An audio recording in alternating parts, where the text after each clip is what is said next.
नमस्कार, आप देख रहे हैं यूपी की बात। मैं हूं आपके साथ रितिका वाना। यूपी के बलिया से एक चौंकाने वाला मामला सामने आया है, जहां नगर पालिका परिषद पर बिना किसी कार्य के लाखों रुपए के विकास कार्यों की शिलापट्टी लगाने का आरोप लगा। जब स्थानीय लोगों ने विरोध किया तो आनन फानन में शिलापट्टी को उखाड़ कर हटा दिया। पूरा मामला क्या है, देखिए इस रिपोर्ट में। बलिया नगर पालिका परिषद की तरफ से शहर के प्रमुख चौराहों पर सुंदरीकरण और विकास कार्यों का शिलापट्ट लगाया जा रखा था। लाखों रुपए की लागत, लेकिन जमीन पर ना तो कोई रंगाई पुताई, ना कोई टाइल और ना ही कोई निर्माण कार्य। स्थानीय लोगों ने जब इन शिलापट्टों को देखा तो बवाल मच गया। कुंवर सिंह चौराहे पर भी एक ऐसा ही शिलापट्ट लगाया गया था।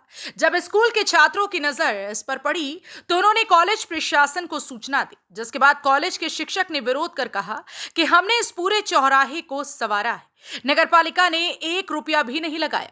फिर ये लाखों का शिलापट्ट क्यों और किसके लिए? इसका मुझे कोई संज्ञान नहीं है। मुझे छात्रों ने बताया कि छात्रों के पैसे और महाविद्यालय के लोगों, प्रबंधक और नारायण जुमराव, कमल कुमार जी और कल्पनाथ राय के पैसे से इस मूर्ति का शिलान्यास से लेकर के अनावरण तक हुआ है। कुंवर सिंह कॉलेज अपने हर कार्यक्रम की शुरुआत कुंवर सिंह बाबू कुंवर सिंह की मूर्ति पर माल्यार्पण के बाद करता है। जब मुझे छात्रों ने बताया तो मैं अपने महाविद्यालय के सहयोगियों के साथ आया और विरोध दर्ज कराया। कोतवाल साहब कैसा विरोध दर्ज कराया? विरोध हमने ये दर्ज कराया कि जब कोई काम यहाँ नहीं हुआ है, किसी तरह का कोई काम नहीं हुआ है, तो यहाँ क्यों शिलापट्टी लगाया जा रहा है? और महाविद्यालय के लोगों को या कुंवर सिंह से संबंधित किसी को कोई सूचना नहीं दी गई। हमने विरोध दर्ज कराया, छात्रों ने विरोध दर्ज कराया। कोतवाल साहब की पहल से नगर पालिका। आपको क्या जानकारी यहाँ पे है? यहाँ पे जानकारी क्या हो गई है? यहाँ पे मुझे ये जानकारी हुई कि यहाँ पर बोर्ड लग रहा है, मतलब कुंवर सिंह की प्रतिमा के नीचे, कुंवर सिंह की प्रतिमा के नीचे चौराहे पर, उसी ये जो उसका घेरा फाउंडेशन के पास, फाउंडेशन पर वही बोर्ड लगाया जाए। वो किस तरह का शिलान्यास का था या लोकार्पण का था? वो लोकार्पण का था और ये उस पर लिखा हुआ था कि 2 अप्रैल 2025 को माननीय मंत्री, परिवहन मंत्री और ऊर्जा मंत्री के द्वारा इसका लोकार्पण किया गया। तो किस चीज़ का लोका? सुंदरीकरण का, लाइट का और चौराहे का विस्तारीकरण। 8,39,000।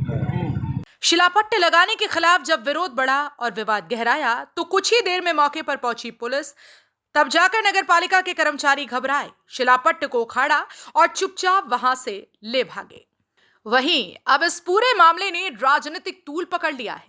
समाजवादी पार्टी के जिला अध्यक्ष और फेफना विधायक संग्राम सिंह यादव ने सरकार पर भ्रष्टाचार के आरोपों की बौछार कर दी। बलिया में यह विवाद साफ कर देता है कि विकास के नाम पर सिर्फ दिखावा हो रहा है। जहां जनता के लाखों रुपए खर्च होने का शिलापट्ट लगाया जाता है, वहीं जमीन पर उस विकास का नामो निशान नहीं। अब सवाल ये उठता है कि क्या नगर पालिका प्रशासन के खिलाफ कार्रवाई होगी या भ्रष्टाचार के इस मामले को भी बाकी मामलों की तरह अनदेखा कर दिया जाएगा। बलिया में चौराहे के सौदेकरण के नाम पर हुए भ्रष्टाचार ने बलिया के नगर पालिका को एक बार फिर सवालों के कटघरे में खड़ा कर दिया। सवाल ये है कि क्या बलिया में विकास सिर्फ कागजों पर हो रहा है, जमीन पर नहीं? जनपद में जनता के टैक्स से क्या सिर्फ पत्थरों पर नाम कुंदवाया जा रहा है? अब देखना है कि इस पूरे मामले की जांच होगी या फिर नहीं। ये मामला भी ठंडे बस्ते में डाल दिया जाएगा। फिलहाल इस खबर में बस इतना ही। देखते रहिए यूपी की बात।